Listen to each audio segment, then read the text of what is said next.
আজব এক ফল যার সারা গায়ে কাটা। হাঁটতেছিলাম রাস্তা দিয়ে, হঠাৎ করে দেখতে পেলাম যে এক লোক কি যেন একটা নিয়ে বসে আছে। তো এটা মূলত এটা একটা ফল। বাইরে যে গেলাম, ভাই ফলটার নাম কি? ভাই কো এটার নাম মাগনা। আমি কই কি মাগনা? কো ভাই মাগনা না মাগনা না মাগনা মাগনা। আইশ্বর বোনাস, বুঝছেন ব্যাপারটা। তারপরে কইলাম ভাই এটার একটু কাটেন দেখি তো এটার ভিতরে কিটা আছে। পরে দেখাইলো কাইটা সে এটার ভিতরে বিচি আছে, বিচি নাকি খাওয়া যায়। তারপরে কইলাম ভাই পুরাটা কাটেন। বাইরে যে গেলাম, ভাই দাম কত?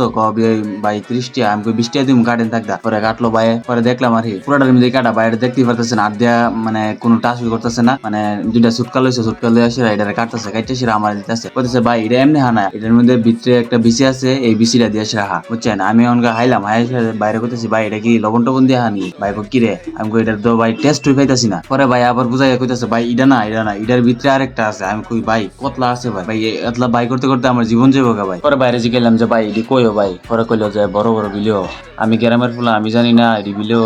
আচ্ছা যাক হায়া দেখি। পরে বাইরে টিহাটা দিয়ে কোনো মতে কাইটা পড়লাম আর কি। পরে বাসার দিকে যাইতেছি, যাই আমার লগে আবার ছোট ভাই আসলো। পরে বাসার যাই সেরা রিভিউ দিমু কইতেছি আপনারা, বুঝছেন। পরে বাসার ভিতরে আইলাম, আয়েসেরা পরে এটারে ঘুরলাম, বিলেছেরা এটার ভিতরে ছোট একটা বিসি, এটার ভিতরে আরো একটা বিসি। পরে মোহের মধ্যে দিলাম, দিয়েছিলাম ভাই কোনো মজাই পাইলাম না, কষ্টি কষ্টি, বুঝছেন ব্যাপারটা। হ্যাঁ কেমন কেমন জান লাগে। পরে আর কি করার, সাদা সাদা কষ্টি কষ্টি বাইরে, পরে এটা ফালাই দিছি।